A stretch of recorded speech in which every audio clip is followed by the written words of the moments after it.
Shevchuk will speak, then Natalia Kushko, then Oleksiy Ryabchyn, Iryna Stavchuk, then Oleksiy Ryabchyn, MP, and if we manage to fit into 40 minutes, then we will select freely. Does anyone insist on making a presentation apart from those whom I enumerated? No one.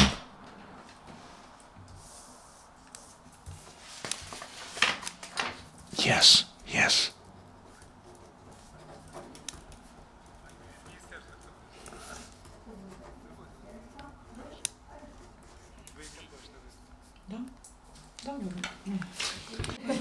Ну ви ж міністерство, ви можете перше виступити. Well, you're from the ministry, you may speak first.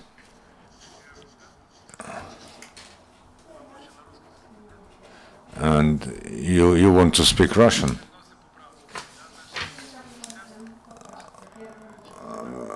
The first to speak will be the ministry. Why did we decide so? We are talking about one issue today. It's the so-called Ukraine's contribution to the global climate agreement. The obligations that Ukraine undertook as far as emissions are concerned, the situation is such that the decision was approved by the Cabinet of Ministers and sent to the relative international bodies, as far as I know, because according to the regulations we had to do this before the 1st of October. So today we very strongly will discuss what the Cabinet of Ministers approved, why such a decision, what are we going to do later,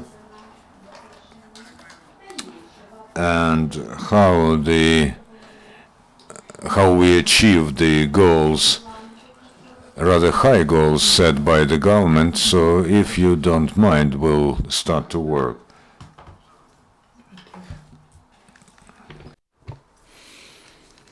Good afternoon, ladies and gentlemen. Thank you for raising this issue. It is really of importance for our ministry. We've been working for a long time formulating this work. The three projects of international assistance were helping us in that. The project of the European Union Klima East and the project and the UNDP, United Nations Development Program, with the very active support of these three projects. The expected nationally designated contribution, there was a series of discussions on the level of the bodies of the central executive power. There were working groups, and of course experts discussed this document, and the public joined in, the public council, the public board, and everyone who wanted to join in the process of discussion, provide their comments. Well, they all could take part and comment on the document that was suggested for consideration. Yes, and the document was prepared before the 1st of June. It was approved by the Intra-Departmental Commission on Climate Change, and then was sent to the government with a recommendation to approve it. The government has approved it, and they placed this document on their site. And I hope that today, well, we have to do this before the 1st of October, I hope that this document will be sent, or maybe it has been already sent, to the Secretariat of the Framework Convention of the UNDP.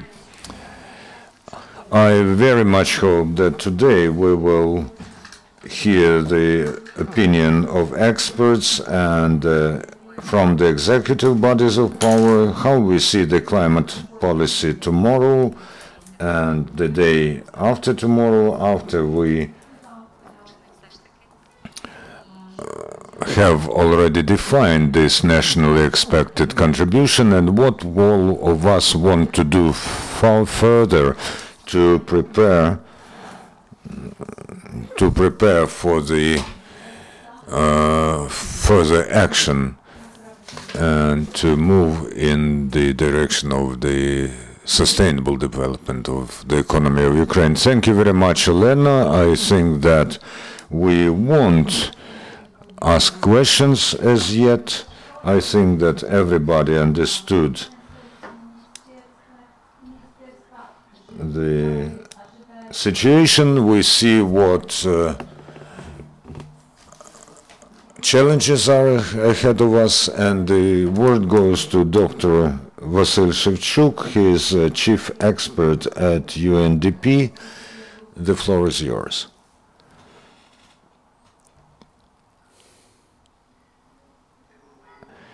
The topic of my presentation is Ukraine 2030, the policy of development and climate. You all know very well that on the 25th of September, the General Assembly of the UN,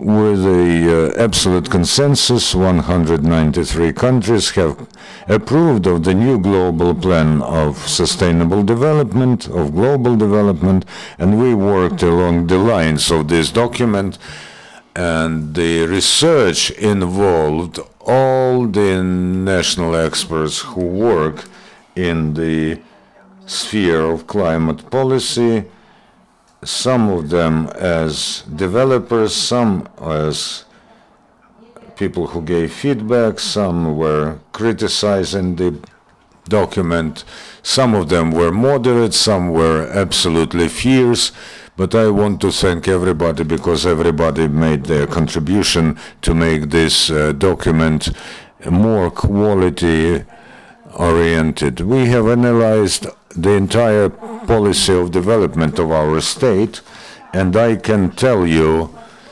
with the greatest measure of confidence that there is no such other research in our country. We have analyzed everything, all the peculiarities and specifications, and this is not just the climate policy, this is the policy of development and climate.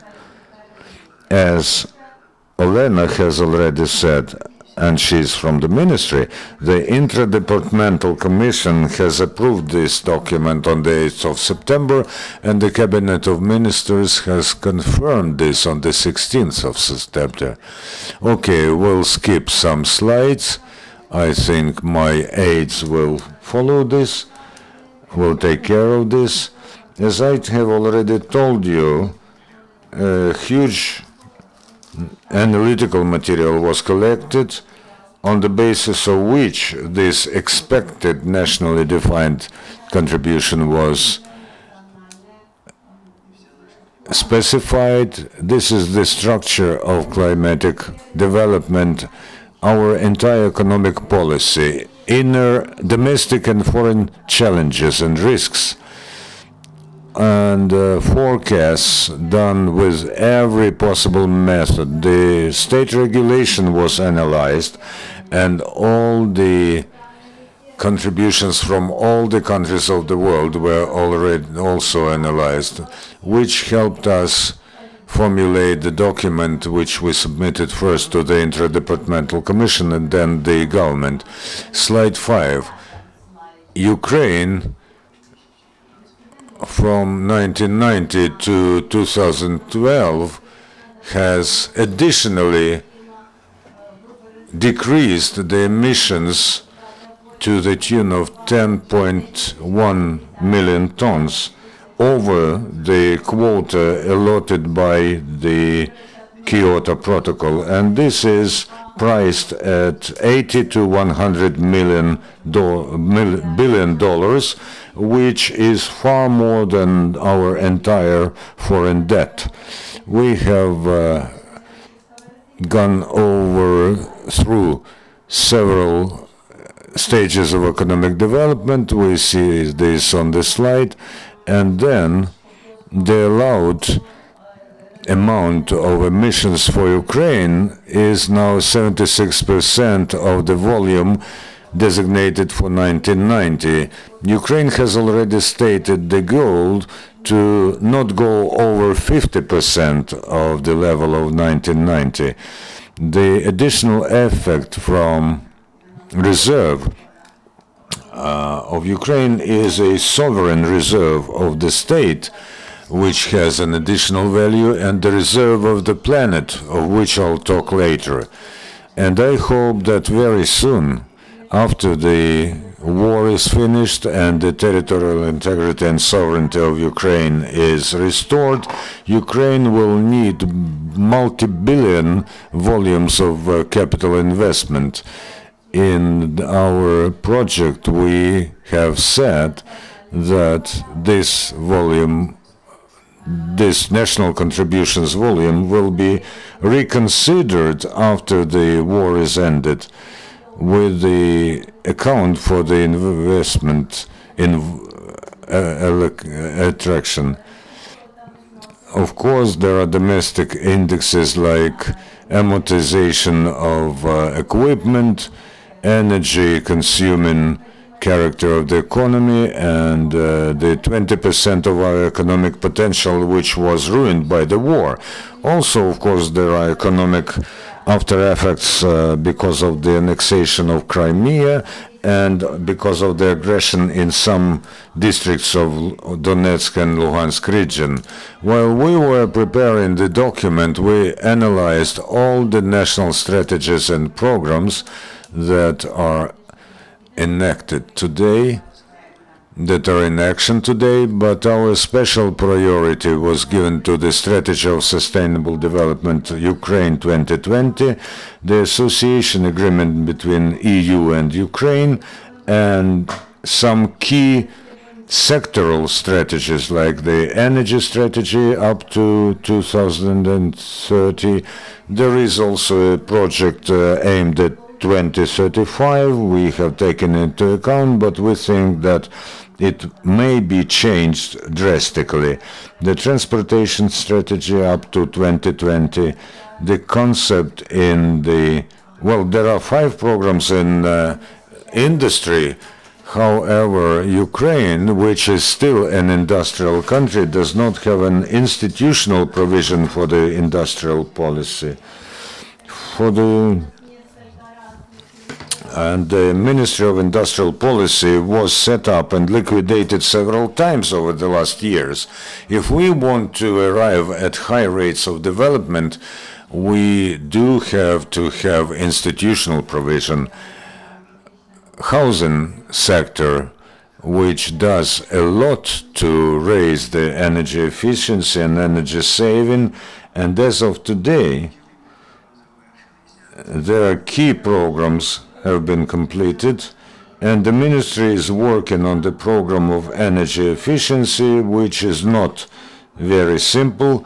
We have considered the project of this program at the ministry one of these days, and the aim is to raise the energy efficiency by 9%.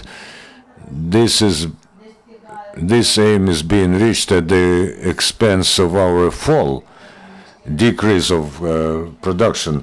The analogous similar aims were achieved in European countries after 10 years of intensive investment activity. We haven't arrived at this point so far. And then agrarian and industrial complex, which is one of the drivers of our economic growth, as is fashionable now to say. We've paid a special attention to the strategy of sustainable development as an integral strategy that provides for the European standards of life in Ukraine and Ukraine's reaching of leading positions in the world, and of course the vector of security. Taking into account all this analytical material, we have analyzed several options in particular 7 scenarios of a possible development of national economy until 2030, and all the experts think that there's no alternative for Ukraine apart for the low carbon development. However, this path requires huge, immense capital investment, something like 100 billion euro in the nearest 15 years. We don't know the sources for this, and still the path goes through the active investment scenario. Our goal is 50-55% when the scenario is mixed. When it is an active investment, then the basic scenario is 50% and the pessimistic scenario is 45%. Later I'll talk about the pure option of low carbon development. Well, I'm over my time already, but well, I don't notice this. Okay, I will finish within 2 minutes. So we had 2 models, and they've shown approximately equal options. And please show us slide 16, which is the last slide, because the goals selected by the government not to go over 60% does correspond to the international obligations of the state and the 2030 strategy. Ukraine is most possibly won't fill these 60%, but if we take 30% now, we won't reach this, and then this will be redistributed, and this will be much worse for the planet. And there are 17 goals of sustainable development that we have to take into account, not only climatic, among them the liquidation of poverty, also doing away with hunger, health and well-being, dignified work, jobs, decrease in inequality, fighting climate change, preserving sea and land ecosystems, peace and partnership for sustainable development. So I think that the decision confirmed by the government harmoniously takes into account all these 17 goals, but we will still have to work on this. I'd like, well, before today's discussion, we have held dozens of different forums and discussions, and there were experts working on the intra-departmental commission. There was no other such strategy which involved so many meetings, but today we have to think how we can raise the GDP level twofold before 2030, how can we decrease the level of poverty and still not go over the limit of negative influence on ecosystems.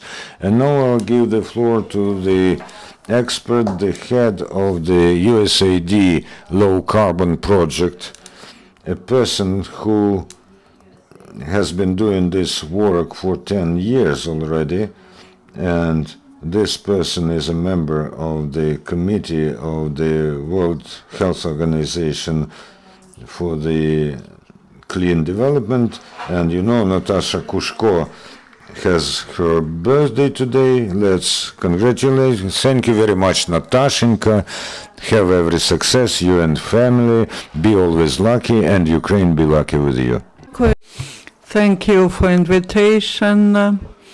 As Vasyl mentioned, there were many discussions, but I don't think that a single one of them was with the mass media representatives. I believe this is a very useful event, and if needed, we will continue this practice. Our project also joined the preparation of the project of the national contribution to the global climate agreement. 3 technical assistance project were involved into preparation. Starting from April till 12th of September, the document was developed, which has more than 500 pages of information, and that was basically the document is 3 pages, but more than 500 pages of information we used to develop this short document. We've been working with the Markal Times model for several years, and we have it at the level of the state institution, at the level of the Academy of Science of Ukraine. I just want to give the floor to the representative of the Institute of Economy and the Forecasting of the Academy of Sciences of Ukraine that was working on preparation of this very important and comprehensive document. We believe that all such state documents of state importance are to be developed by the state institutions, and that institute has the right to use this model, and we believe that it's very important that the Academy of Sciences was involved into this work. I think that it was not just this institute, but other institutes were involved into developing the document. Very briefly, I would like to give the floor to Alexander so that he tells us in more detail about that sector. Thank you, Natalia. Thank you for inviting to this event. I would like to talk more about what to do next, because as you mentioned, for scientists, we are now thinking about what to do next after we developed the paper. Ukraine is a very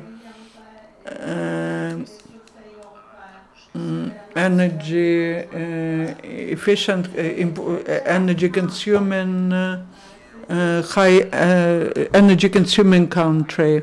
Yesterday, the President of Ukraine at the General Assembly of the UN stated that Ukraine is aimed at achieving the sustainable development objectives.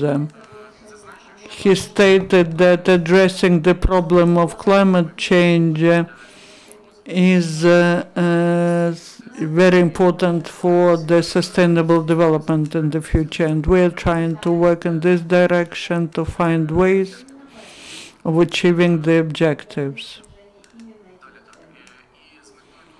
And in order, well, a year ago, the presidential administration presented the strategy of sustainable development, where they stated that they have 2 objectives: to increase the GDP per capita, to double GDP by 2020, and to reduce the energy consumption, energy intensive intensity of GDP also 2 times. The presidential administration saw the ways of development of Ukraine with the lowering of the consumption of energy, but probably our capacities were overestimated, and the strategy of the Ministry of Economy and Trade, Way to Prosperity, moved the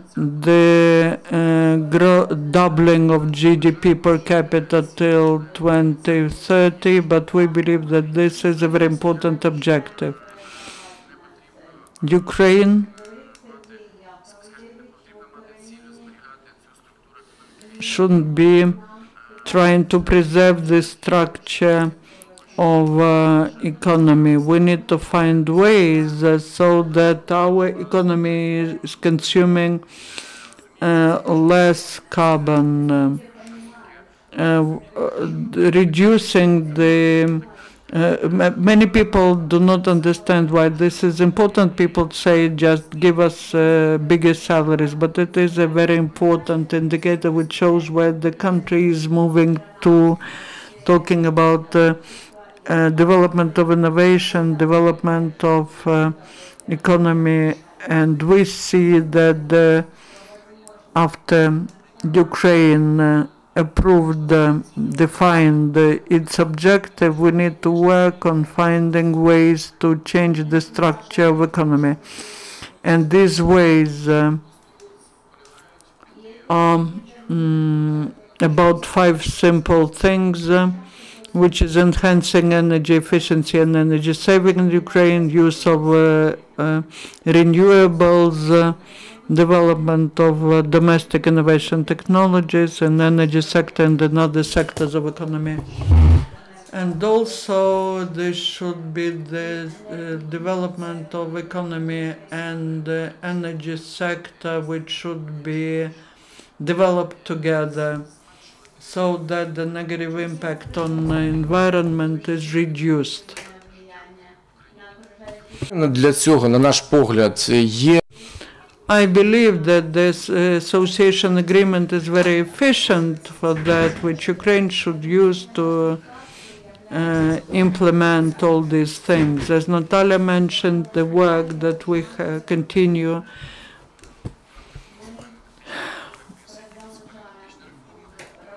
in the USAID project, we were using the model Tense Ukraine, and another model which had to assess what could be the consequences for economy.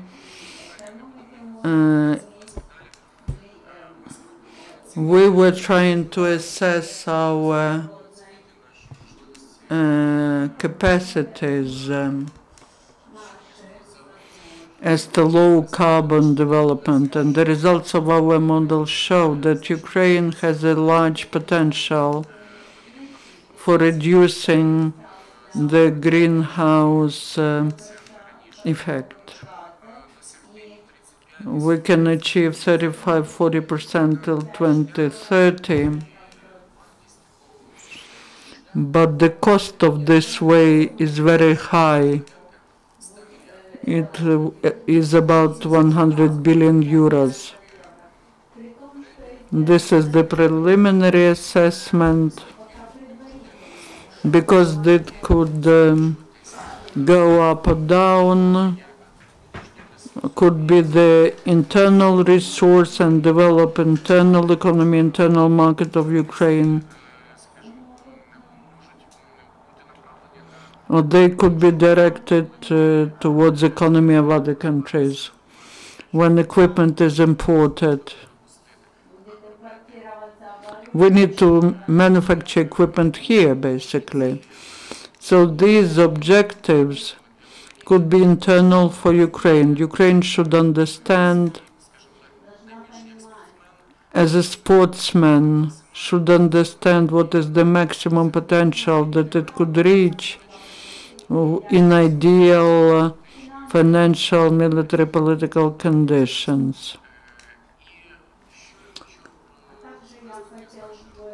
And what could be the conclusions of our roundtable? Ukraine participating actively in forming a new global climate agreement, having the association agreement with the EU, should use this to transform its economy.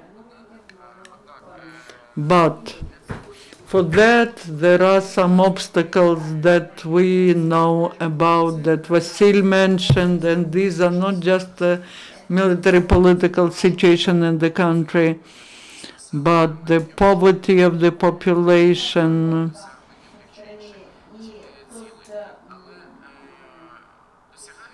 but achieving these objectives, Ukraine will have advantages. Introducing low-carbon economy of Ukraine, we will have less problems with volatility of prices for energy resources in the world. A few years ago, the cost of oil, the price of oil and gas was twice higher than now, and we had problems then, but now these problems are still important. We have problems with energy resources, and the price was reduced twice. Ukraine now needs to concentrate its efforts on restoring economy till 2020.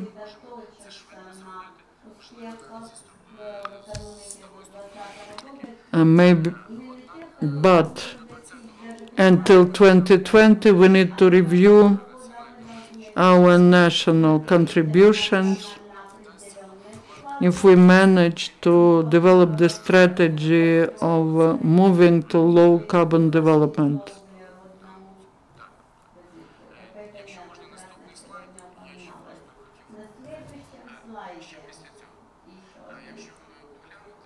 If you look at that, yesterday there were 82 countries.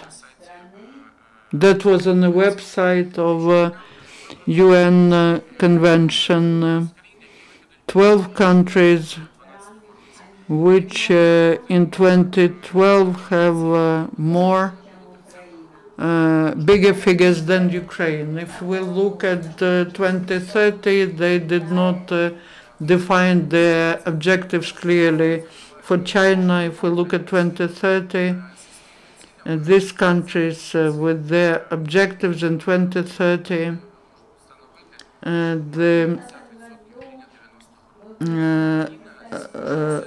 Ukraine with its 60% does play a role in this process. But if we look at these 12 players, Ukraine has to concentrate its efforts on But let's look at those 12 players. Ukraine has to concentrate on the fact that those 12 players that make a great contribution into emission of gases will be. Thank you. Thank you for your excellent presentation. I think that all the presentations that we've heard here and that will be here, we will publish them somewhere. You don't make a secret of them. I think that they should be accessible to everyone so that we place this on your site. And thank you very much. I give the floor from the National Ecological Centre to Iryna Stavchuk. She is our main critic. I'll talk not only on behalf of the National Ecological Centre, but on behalf of the network of 24 climatic change organizations in Ukraine. We're talking about the climatic change, but in the context of Ukrainian specifics, I'll tell you that the climate change is a very serious problem. And if the temperature goes up for more than 2 degrees, this will mean the drowning of large territories and lack of drinkable water and shortages in agriculture. But what we see now is not serious after effects. There will be severe droughts and terrible migration of hundreds of millions of people over the planet. And until the end of this century, the mankind has to decrease emissions by 80%. That's why we're paying so much attention and so many countries are adopting very serious decisions. China, the USA and other. This is a very serious problem for the survival of the humankind. If we talk about the Ukrainian reality, what is the Ukrainian goal? Ukrainian goal is minus 40% before 2030, and this is the obligation that was submitted to the UNCCC site, and we have analyzed what's standing behind this figure. And there's a scenario of investment, active development.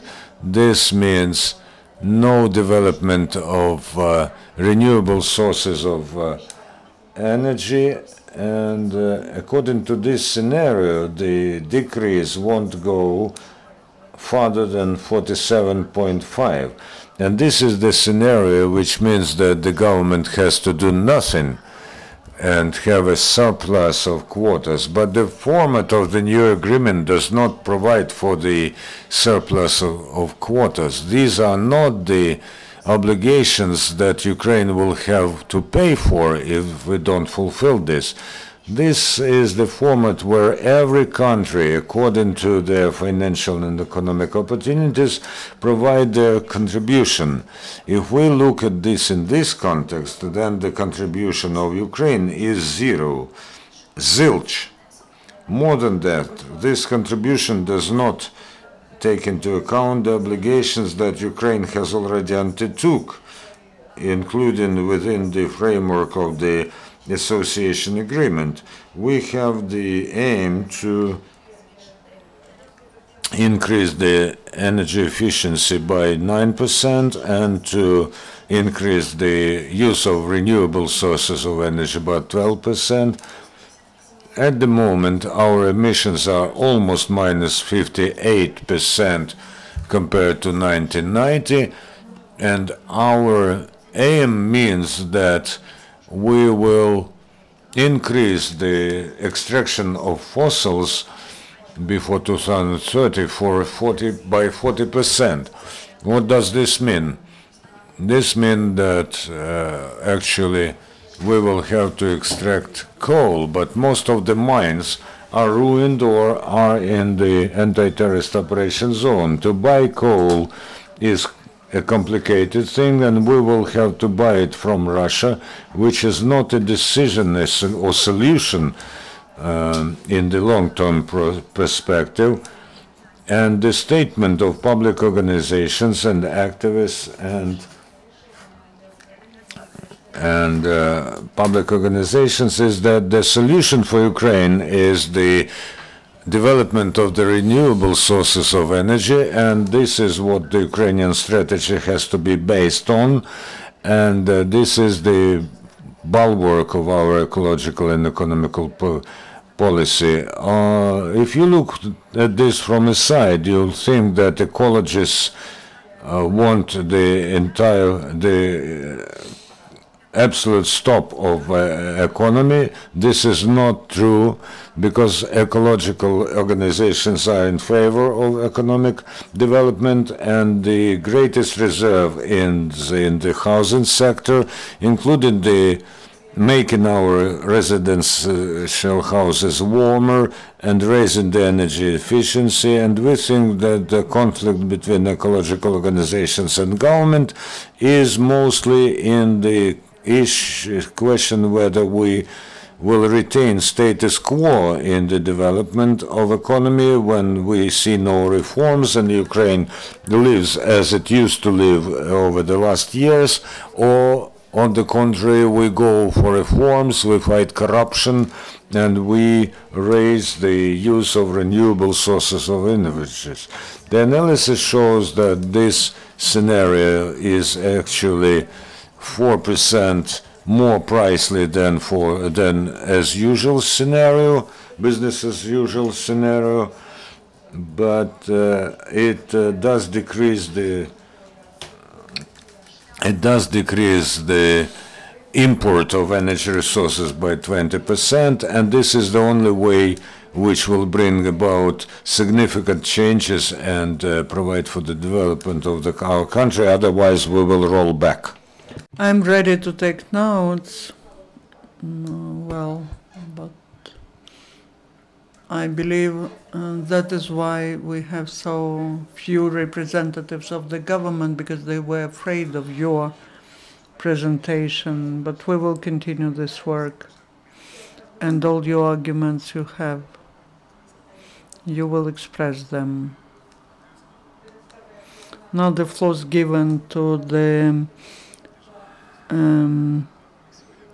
sub-head of the Committee on Fuel and Energy Complex of the Parliament, Mr. Oleksiy Ryabchyn. Dear colleagues, Ryabchyn Oleksiy, the head of the Subcommittee on Energy Efficiency of Ukraine, Batkivshyna faction from Donetsk. I'm from Donetsk region. I'm very proud that I'm here at this panel as a person who for 10 years has been involved into these issues.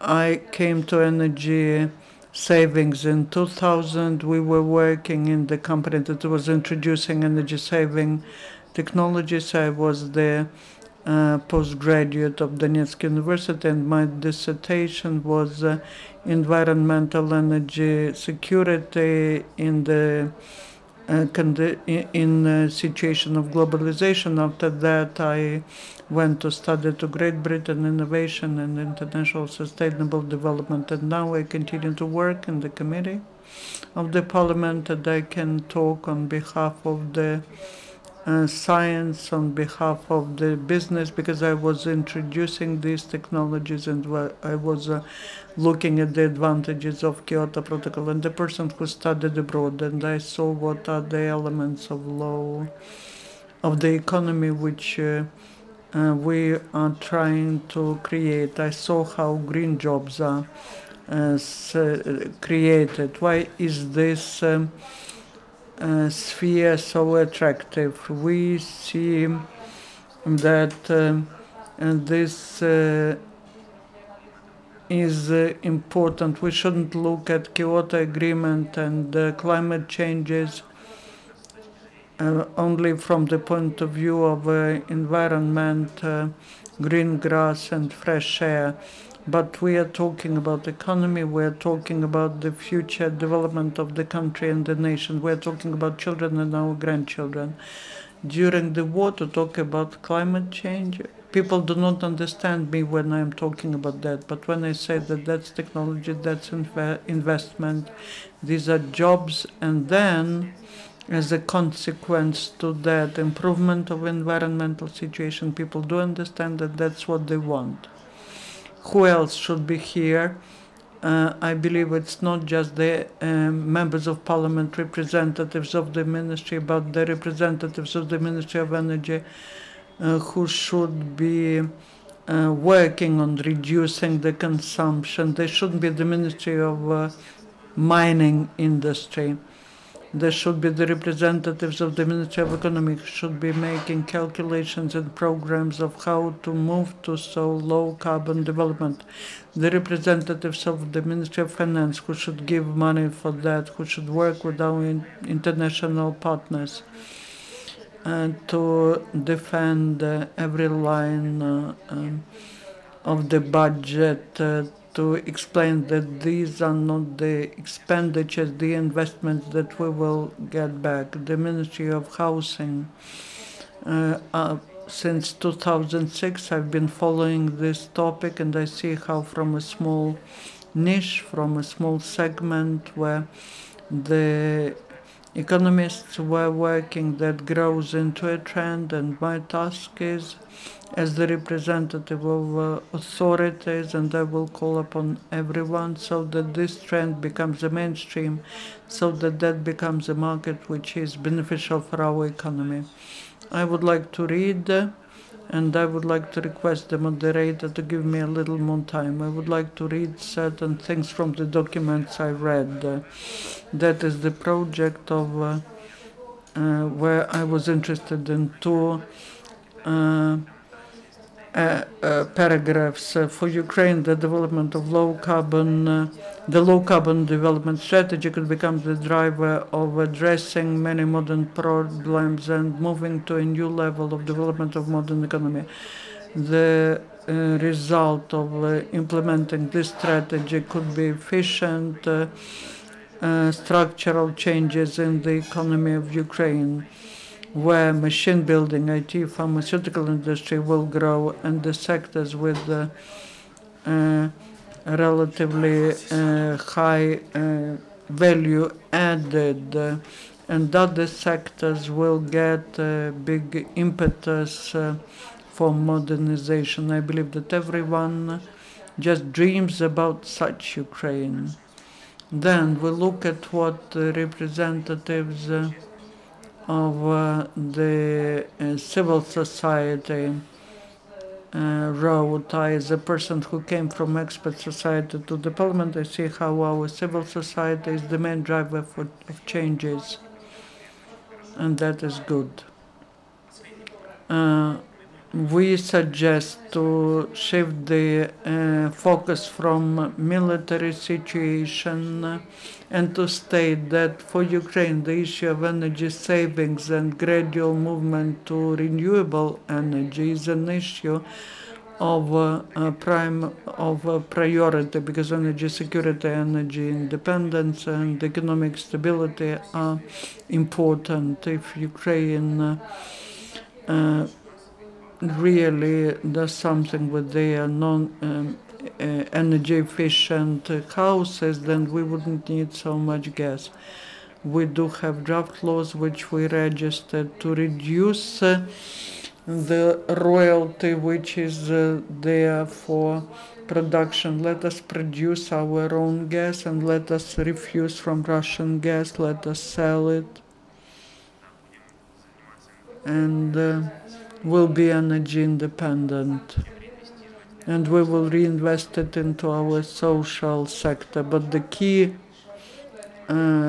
quotation, why we failed to do that, restoring of economic growth with the current structure and technology could be accompanied by the increase of the emission till economy moves to the model of low carbon development. Why do we, and for that the political will, time and big capital investments are needed. Myself, as a person who wrote a lot,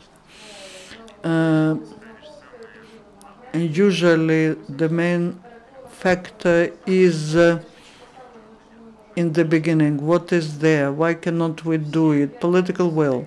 I believe all people who were writing these strategies, if they believed that Ukraine, the state of Ukraine, Ukrainian authorities could implement these strategies, how all other countries did, just the way other countries did it. We are not the unique country. This is really what we are talking about: innovation, sustainable development, interdisciplinary approach. For that, brains are needed, but we are not a stupid nation. We do have it all, but now we say that the main obstacle is the lack of political will, time and capital investments. I can tell you, as a person who talks a lot with foreign investors, they do have money, they're ready to give money, but we cannot do that. Why cannot we attract technologies that we need, but not just the technologies so that people come, but we need to demand that these technologies are adapted. We need to become the regional leader so that we can import these technologies to the countries of Eastern Europe, to the East, to Asia. That is all realistic, and within 10 years that I've been doing it, I see how the science understands what we are talking about. They understand what is the low carbon strategy, the low carbon development strategy, and we are still talking about the lack of political will in the time when the state is fighting for its survival. Do I have 2 more minutes? If we needed, we were to have 2 MPs, but we have 1, so you have more time. So now we need to think whether we will be reducing or increasing the emissions, but we need to say that we are planning to work on that. We will not have the Ministry of Energy, we will have the Ministry of Sustainable Development of Energy. When we say that our leadership will be attracting the resources and technologies, I believe you will not object to that, and you will write that this is the right way. But we selected the second position, the position of survival.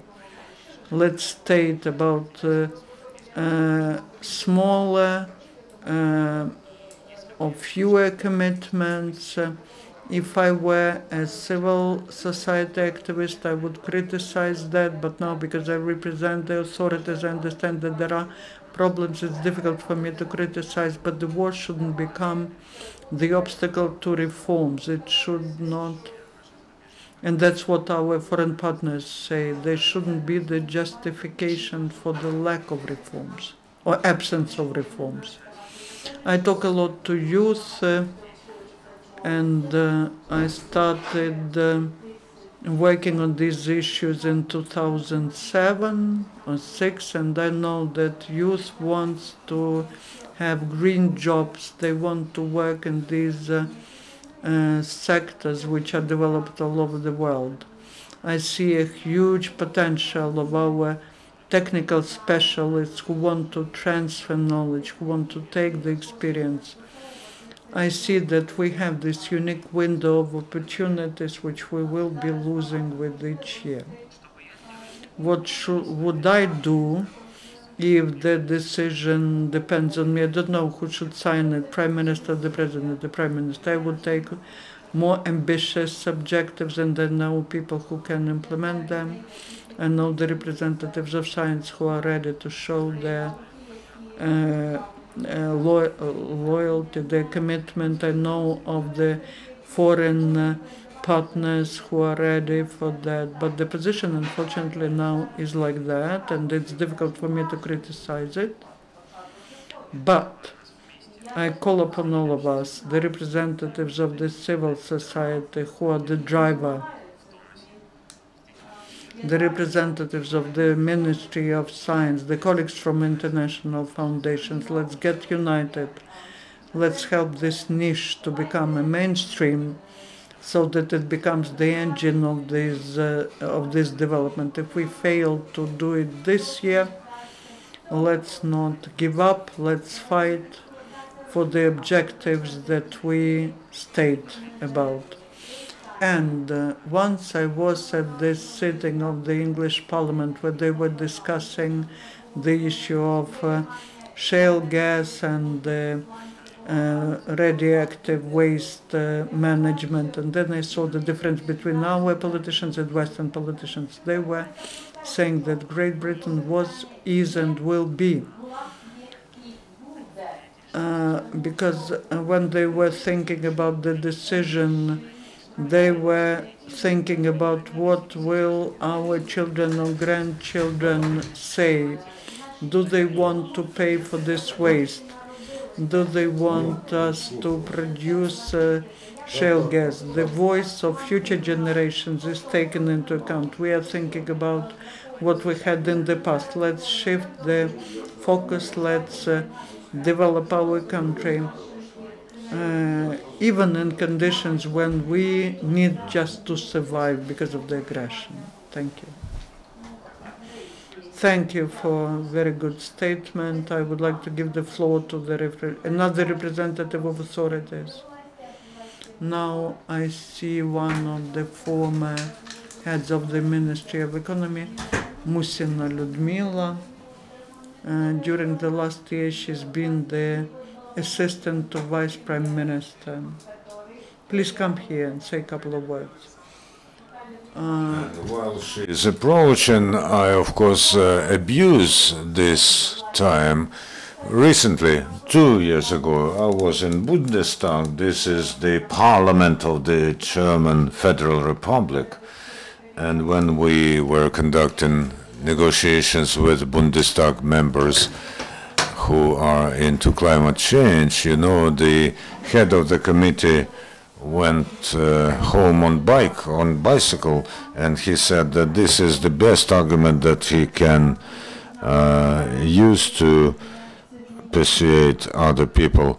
Thank you for inviting me. This is rather unexpected for me, but I would like to say that this is an important decision on the decrease of emissions, and it should be adopted within a package. We have to be sure that the Ministry of Economic Development will realize their strategy, which aims at the important change in investment policy and so on. And it also concerns the Ministry for Fuel and Energy, who have already promised us a lot.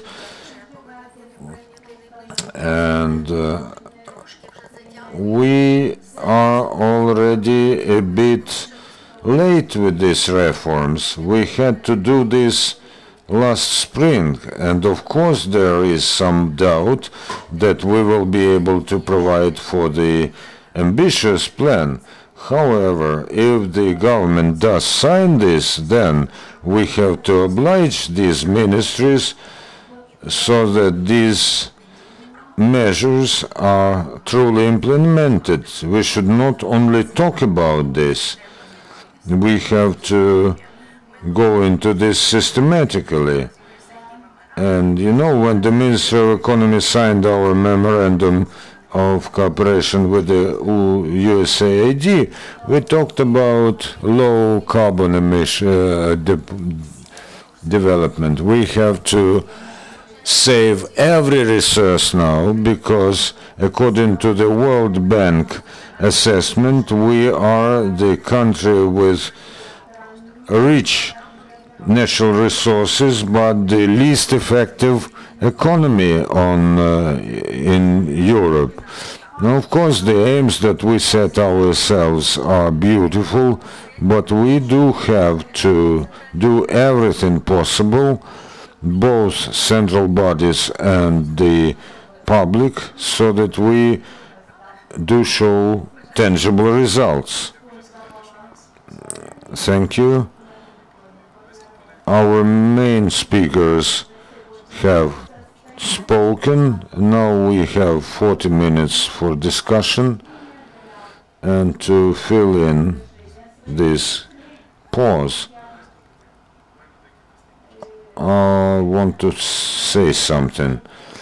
I want to tell you that I've been into these problems recently, since 2010, but my chief conclusion is that our government is not interested in working with this. I mean, not only the cabinet of ministers, but also the president and the parliament, and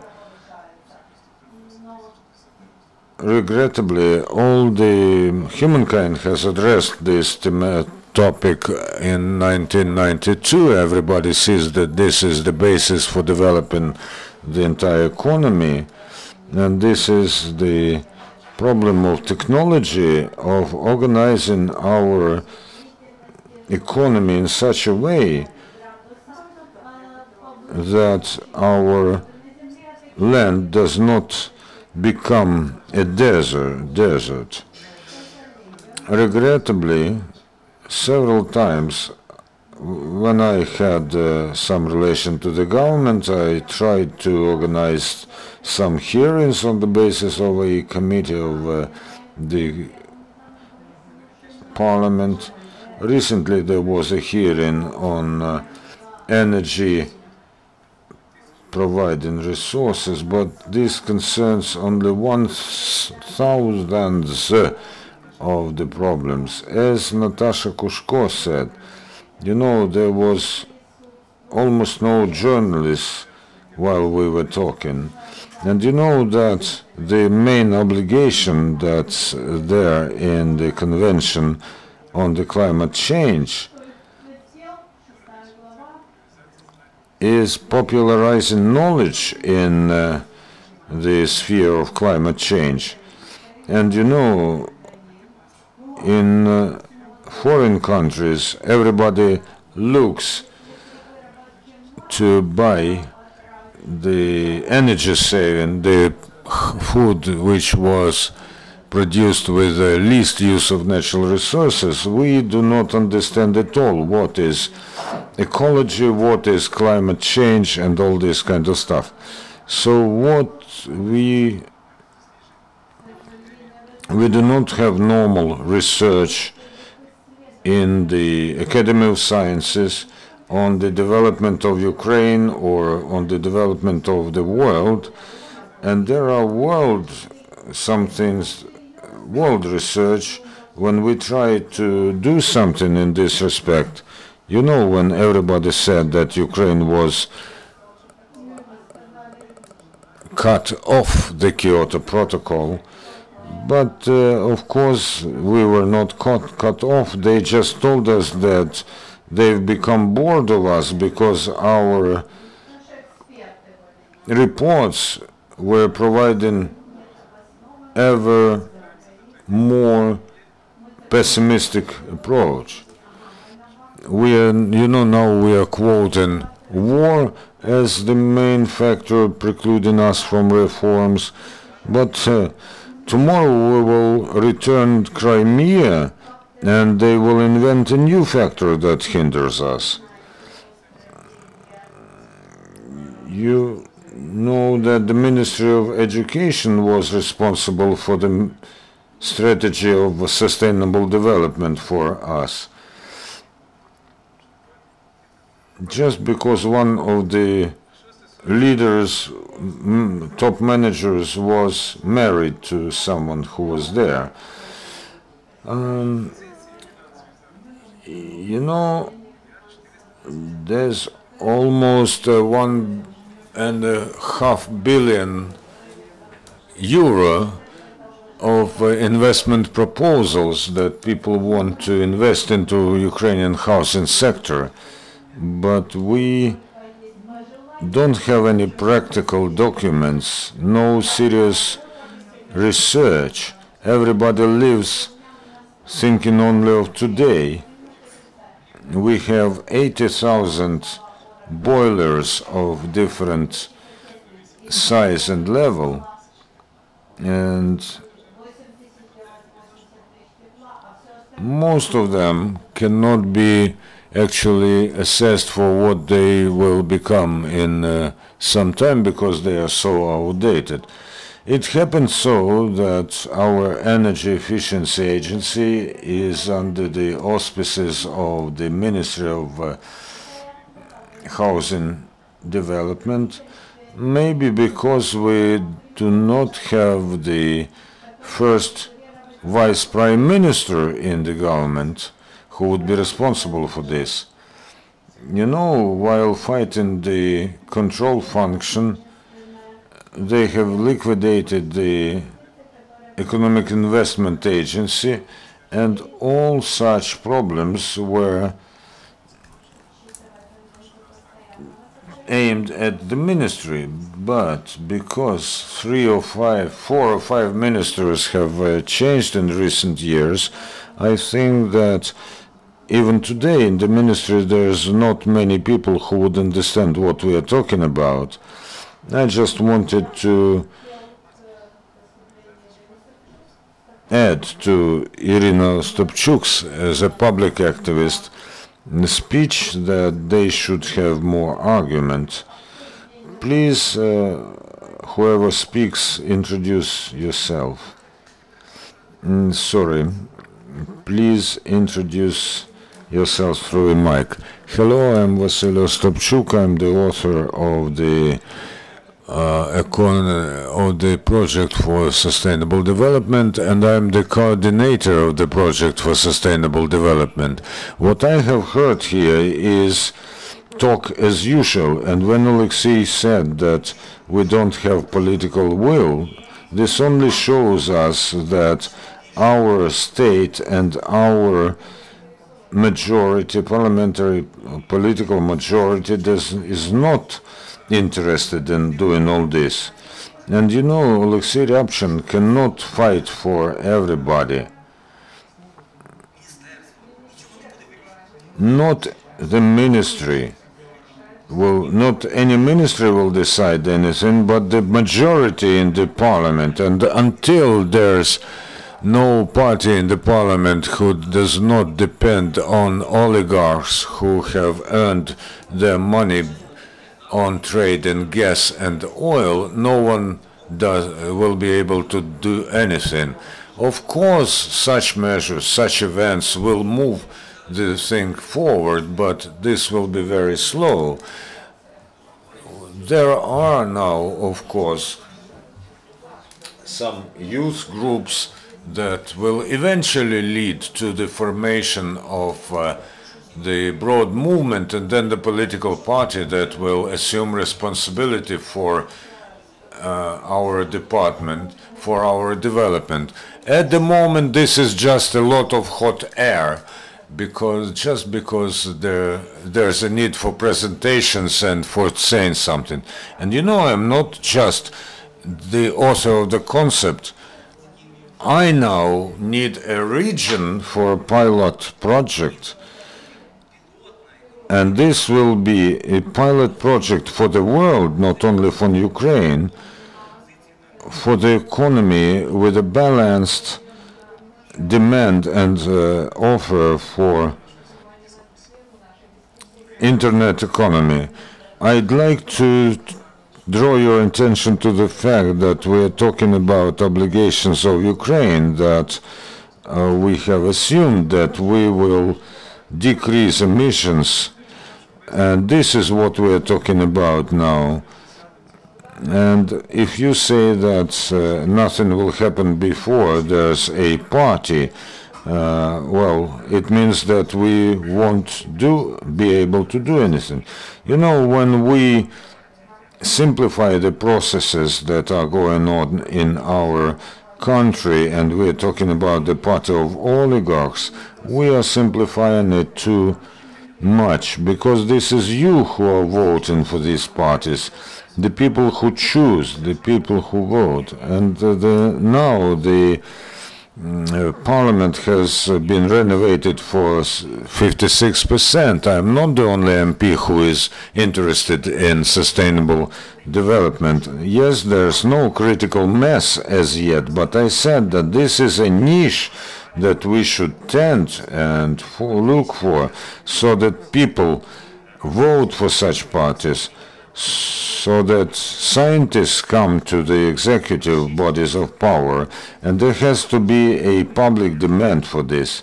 You should talk to people, and I have to create a demand for this. This is a comprehensive problem, and you know, you shouldn't simplify this to one party. Yes, we had Green Party, but were they popular in our country? If there's no demand from grassroots, then no party will be able to do anything. We're simplifying too much. The issue is much more complicated. Boris Kostyukovsky, I'd just like to say why I think 60% is an absolutely correct decision. We've been calculating such things until 2050, and we were taking into account a lot of things that have to be solved by our economy. And according to our scenario, we had the range from 55 to 60%, and we think that the present calculations are incorrect. You talked about 80,000 of boilers, but we've not been taking care of the infrastructure of the country for many, many years. We have to rebuild everything, reconstruct everything, and this requires metal and equipment and machines. But whatever you tell me, to change the transformers, to change the generating equipment, if we raise the level of life, we still will be increasing the level of energy consumption.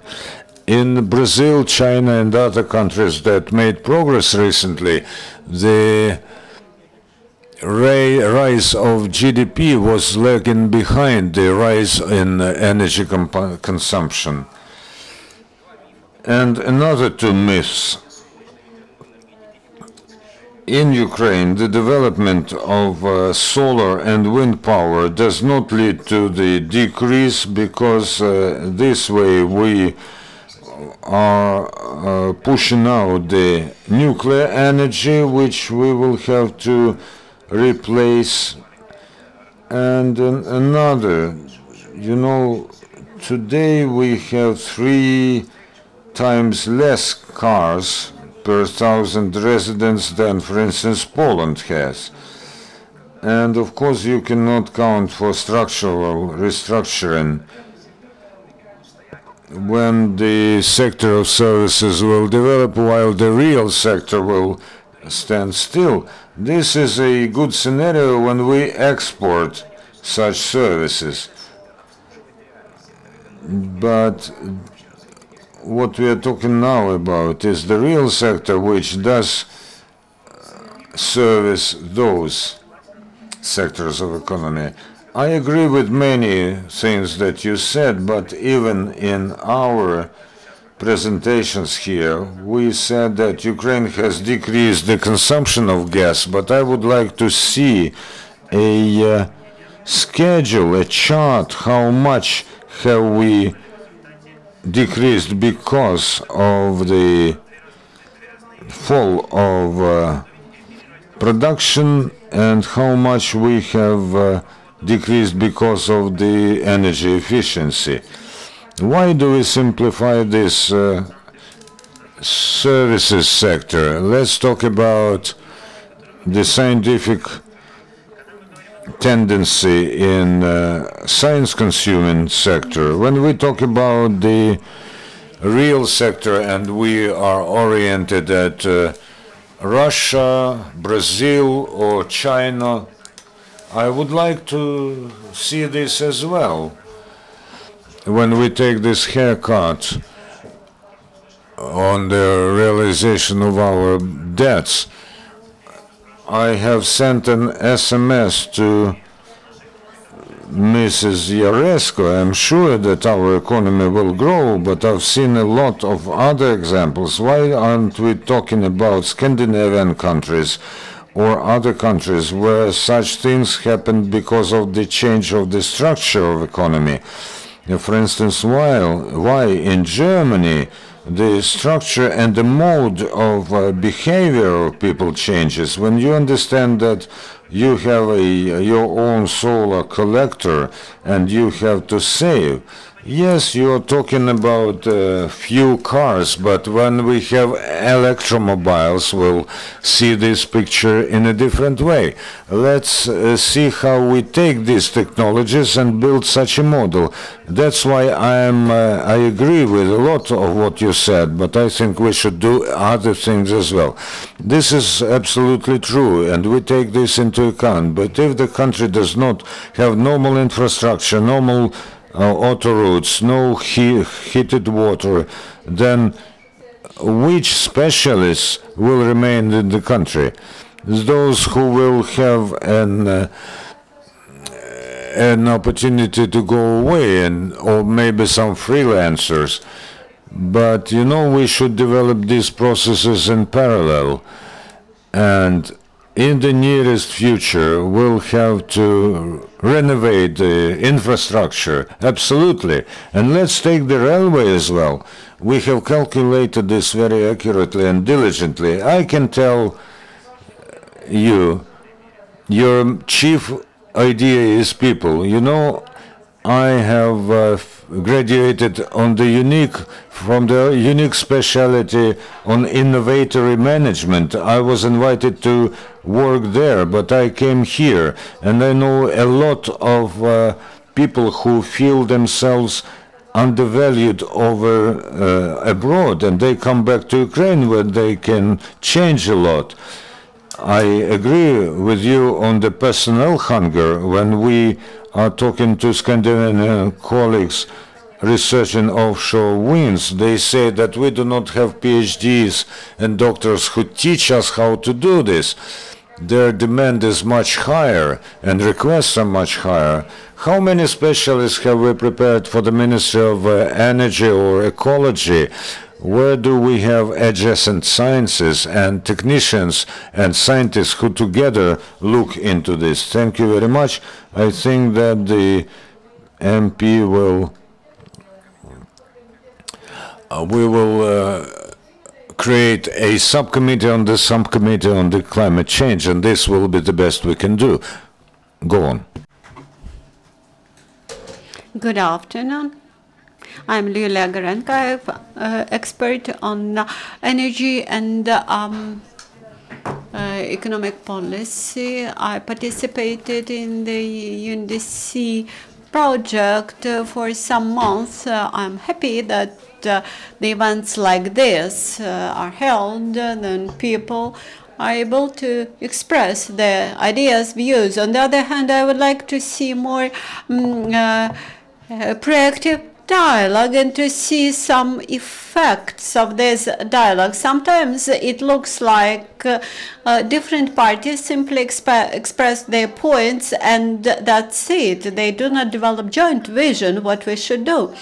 On the other hand, during one of the latest round tables, there were a lot of criticism expressed about the INDC draft about not compliance with the association agreement, about 11% of renewables, decreased energy consumption because because reaching those targets would immediately mean the considerable decrease in CO emissions. How could we optimize our joint work? I may disappoint you that currently there is a result and there is a real output from the moment when the Cabinet of Ministers have passed the resolution, have passed that document. Now this document is forwarded to the Secretariat of the United Nations Convention, and now we think, what should we do next?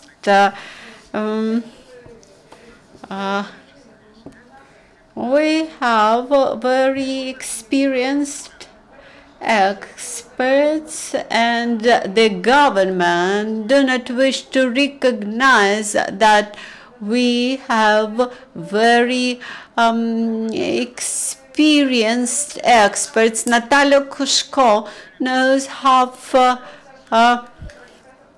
of the world, and we have another experts who are familiar to the half African continent. Tatiana Taruta goes to the international events, attends international events on her own account, because the ministry has no time and is unable to delegate her. Verkhovna Rada wanted us to take the members of the parliament with us, but on our account. And we mentioned that we do not have money. We do not have the strategy for the country's development.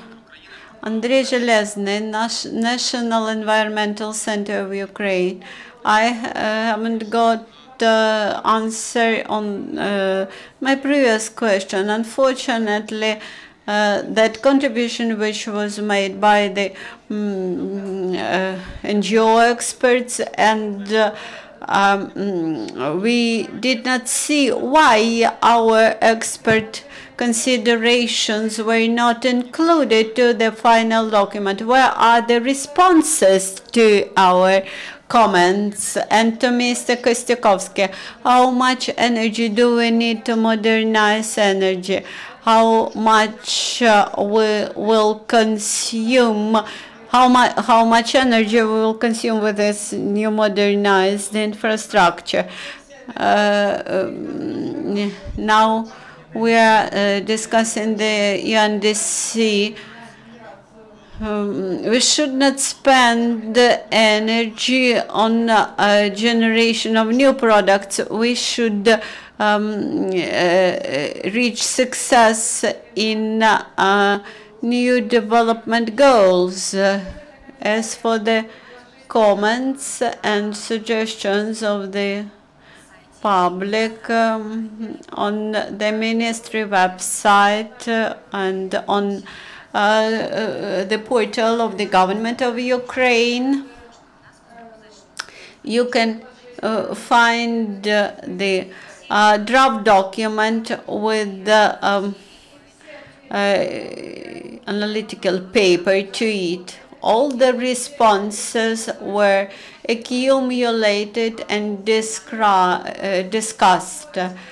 And finally, there was a special summary about those recommendations which were taken into account, which were not taken into account, and that summary, which was then forwarded to the public council under the ministry, we analyzed each recommendation and indicated whether it was accepted, whether it was not accepted, with further explanation why it was not accepted. And now I advise you to review that summary.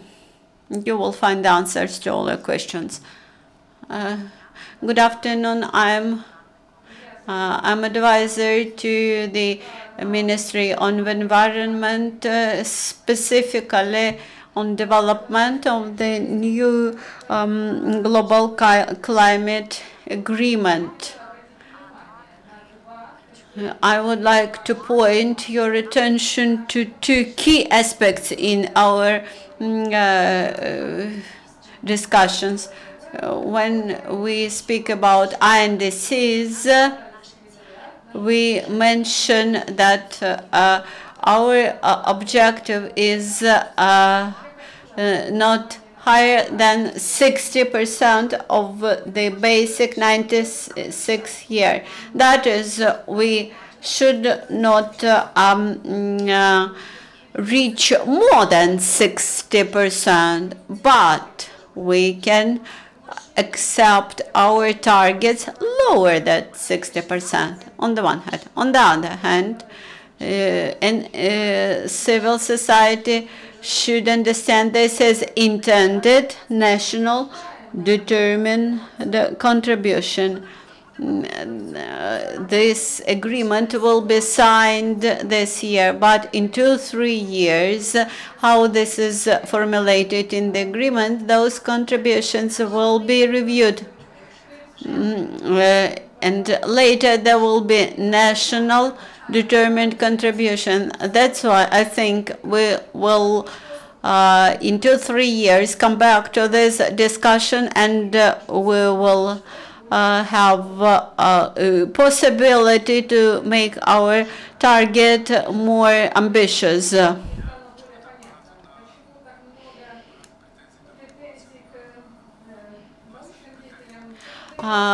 My comments were made about our academics. Back 10-15 years ago, when we first started thinking about all these issues, we managed to get Japanese grant money for academic research. Recently, these days, I saw very good research carried out by Kyiv Polytechnic Institute academics, chaired by Mr. Zgurovsky. They developed 8 scenarios for the Ukraine's development, taking into account different factors, and they indicated number of model risks, threats, development factors, etc. And this brings me to the idea that at the level of the Academy of Science, we should have one joint center developing such global documents for Ukraine.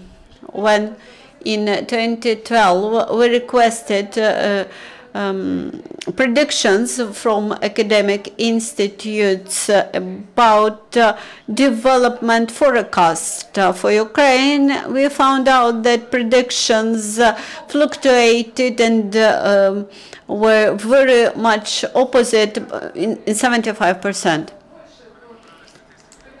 When we, for example, when we looked at the statistics about cars, the Ministry statistics of the customs service, statistics of the road police, statistics of the governmental bodies, they were all different. When we tried to check how much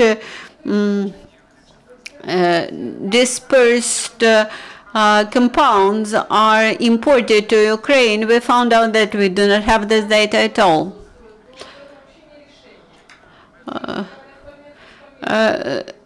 And when we base our predictions on the absent statistics, that's like making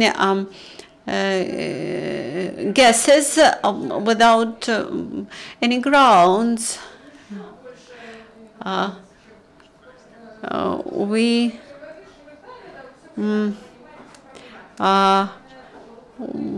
quite often hear from our international colleagues, you are quite smart people, why the situation remains the same all the time. And with this, I would like to thank to the Opora NGO, which organized this event, and we hope that we will continue our cooperation. We also thank to the UNDP project, which and all the participants and stakeholders who participated in the drafting of the Ukraine's contribution to the global climate agreement. If you disagree with me, then you can express your claims. Thank you very much for discussion.